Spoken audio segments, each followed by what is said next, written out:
नमस्कार, आपका बहुत बहुत स्वागत है हमारे चैनल लीगल आउटलुक में। कई बार बड़े कॉमन क्वेश्चंस होते हैं कोर्ट के सामने, लेकिन उसका अप्रोच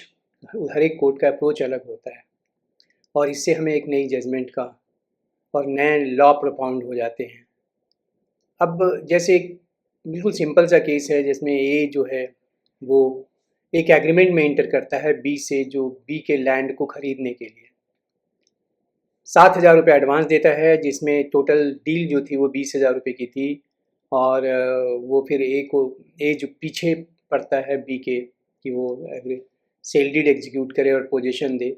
इसी बीच उसे पता चलता है कि बी किसी तीसरे व्यक्ति से सी से वो एग्रीमेंट टू सेल में एंटर किया है और वो उसको बेच रहा है और उसको सेल डीड भी एग्जीक्यूट कर दिया। अब ए के सामने एक ही रास्ता है कि वो कोर्ट जाए और स्पेसिफिक परफॉर्मेंस का सूट फाइल करे और वो प्रे करे कि भाई ये सेल डीड एग्जीक्यूट करे हमारे फेवर में और पोजीशन दे। लेकिन यहाँ चूँकि सेल डीड ऑलरेडी किसी के फेवर में एग्जीक्यूट हो गया है और वो पोजीशन में भी है उस प्रॉपर्टी के, तो अब ये कोर्ट के पास ये प्रेयर करता है कि जाके मुझे इससे जो एग्रीमेंट है उसका स्पेसिफिक परफॉर्मेंस, उस एग्रीमेंट को इन्फोर्स किया जाए। जो सिंपल शब्दों में ये कहें तो जो सेलर है बी, उसका कोर्ट में ये स्टैंड होता है कि जो एग्रीमेंट की बात कर रहे हैं वो एग्रीमेंट फेक है और इसका कभी इस पर्पस से एग्जीक्यूट नहीं किया गया था कि उसको लागू किया जाए और इन्होंने कोई पैसा भी नहीं दिया हमें। सब्सिक्वेंट परचेजर जो होता है बाद में सी सब्सिक्वेंट परचेजर हो गया, तो वो उसका ये कहना होता है कि भाई मैं तो बोनाफाइड परचेजर हूँ और इन्होंने इस केस में हमारे सेल डीड को भी कैंसिल करने की बात नहीं की है, इसलिए इनका केस बनता नहीं स्पेसिफिक परफॉर्मेंस का। और जो इनका और ए के बीच का डिस्प्यूट है वो ये जाने। अब जो तीन महत्वपूर्ण सवाल हो उठते हैं इस पूरे बैकग्राउंड में, जो जनरली हर एक स्पेसिफिक परफॉर्मेंस के केस में होते हैं और जिसमें सब्सिक्वेंट परचेजर की एंट्री होती है, इसमें सबसे पहला तो ये होता है कि क्या जो सब्सिक्वेंट परचेजर है वो बोनाफाइड परचेजर है। जो हर एक सब्सिक्वेंट परचेजर का स्टैंड होता है कि मैं बोनाफाइड परचेजर हूँ, मेरा मेरा इनके आपस के डिस्प्यूट से, इंटर से डिस्प्यूट से कोई लेना देना नहीं है। दूसरा जो सवाल है इस केस में कि क्या ये ज़रूरी है कि जो सब्सिक्वेंट परचेजर के फेवर में या यहाँ पे सी के फेवर में अगर जो सेल डीड है उसके कैंसिलेशन का प्रे, उसके कैंसिल करने के लिए कोर्ट में प्रे करना।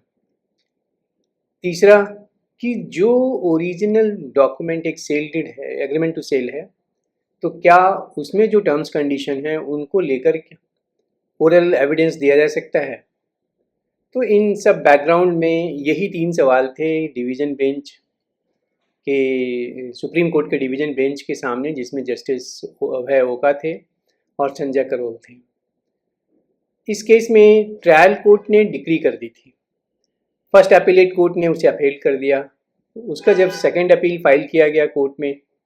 हाई कोर्ट में, तो हाई कोर्ट ने उसको डिसमिस कर दिया। मीन्स कि तीनों नीचे की कोर्ट ने उसको एफर्म किया। मैं जिस केस का बात कर रहा हूँ उसकी वो है सिविल अपील नंबर 6782 ऑफ 2013 और इस केस का नाम है महाराज सिंह वर्सेस करण सिंह। और इस जजमेंट को लिखा है जस्टिस ओका ने और इसमें बहुत बढ़िया डील किया है बोनाफाइड परचेजर को लेकर और क्यों ज़रूरी नहीं है सब्सिक्वेंट परचेजर के सेल डीड को कैंसिलेशन के लिए प्रे करना कोर्ट में। जो ट्रायल कोर्ट की फाइंडिंग थी वो बड़ी सिंपल सी थी। उन्होंने ये कहा कि जो एग्रीमेंट है, सूट एग्रीमेंट जिसको कहते हैं, जो सूट का मेन एग्रीमेंट है, वो सूट एग्रीमेंट को प्रूव कर दिया है। जो एग्रीमेंट होल्डर है उसने सूट एग्रीमेंट को ड्यूली प्रूव कर दिया है। इसमें एक और भी डिफेंस लिया गया था सेलर के द्वारा कि भाई जो परचेजर है वो फार्मर नहीं है और अगर वो फार्मर नहीं है तो जो यूपी में लैंड रिफॉर्म लॉज हैं उसके अनुसार उसके फेवर में सेल डीड नहीं हो सकता। दूसरी बात यहाँ पर एक और भी बात थी, जो सेल डीड थी, सॉरी एग्रीमेंट टू सेल जो था ए और बी के फेवर के बीच में, वो रजिस्टर्ड था। चूँकि UP Uttar Pradesh civil laws reform and amendment act में ये हो गया था कि कोई भी एग्रीमेंट टू सेल अगर इंटर करते हैं तो आपका रजिस्टर्ड होना ज़रूरी है, तो ये भी फेवर में था ए के। तीसरी बात उन्होंने ये कही कि जो सेक्शन 92 इंडियन एविडेंस एक्ट की बात करते हैं, तो वो जो भी कंटेंट्स है उस डॉक्यूमेंट का, उसके कॉन्ट्रारी नहीं दिया जा सकता, और वो अगर कंट्रारी कोई कंटेंट्स, उस कंटेंट्स के कंट्रारी कोई अवॉर्मेंट है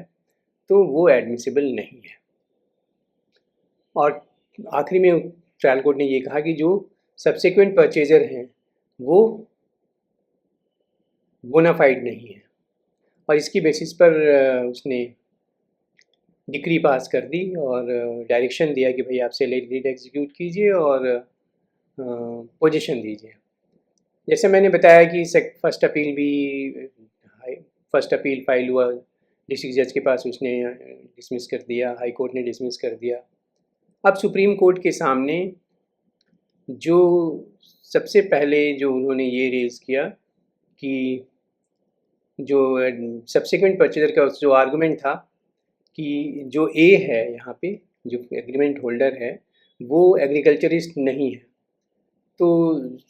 इसको नहीं दिया जा सकता। दूसरा उन्होंने कहा कि 91-92 में का जो बार है वो कंटेंट्स को लेकर है, लेकिन अगर हम डॉक्यूमेंट के नेचर को चैलेंज करते हैं, जैसा कि इस केस में किया, उनका कहना था कि ये शेम डॉक्यूमेंट है और इसका पर्पस इस पर एक्ट अपॉन करना नहीं था, बल्कि इसका पर्पस ये था कि जो बी था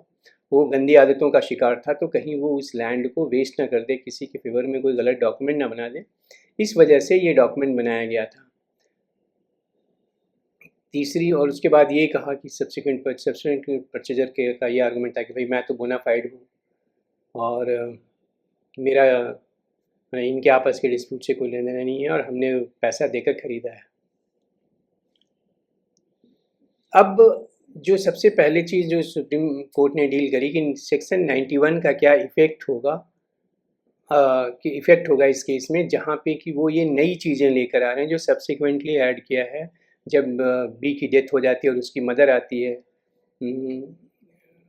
पार्टी बनती है, तो वो अपना एक स्टैंड चेंज करती है कि भाई उसमें बुरी आदत थी, इस वजह से ये एग्रीमेंट को बनाया गया था। तो कोर्ट ने ये कहा कि कोर्ट का ये कहना था कि ये चीज़ें बाद में आई हैं, तो जो ओरिजिनल जो स्टैंड था बी ने जो स्टैंड लिया था उसमें उसमें ये चीज़ें नहीं थी, और जो बाद में ऐड हुआ वो सेक्शन 91 से हिट होगा, क्योंकि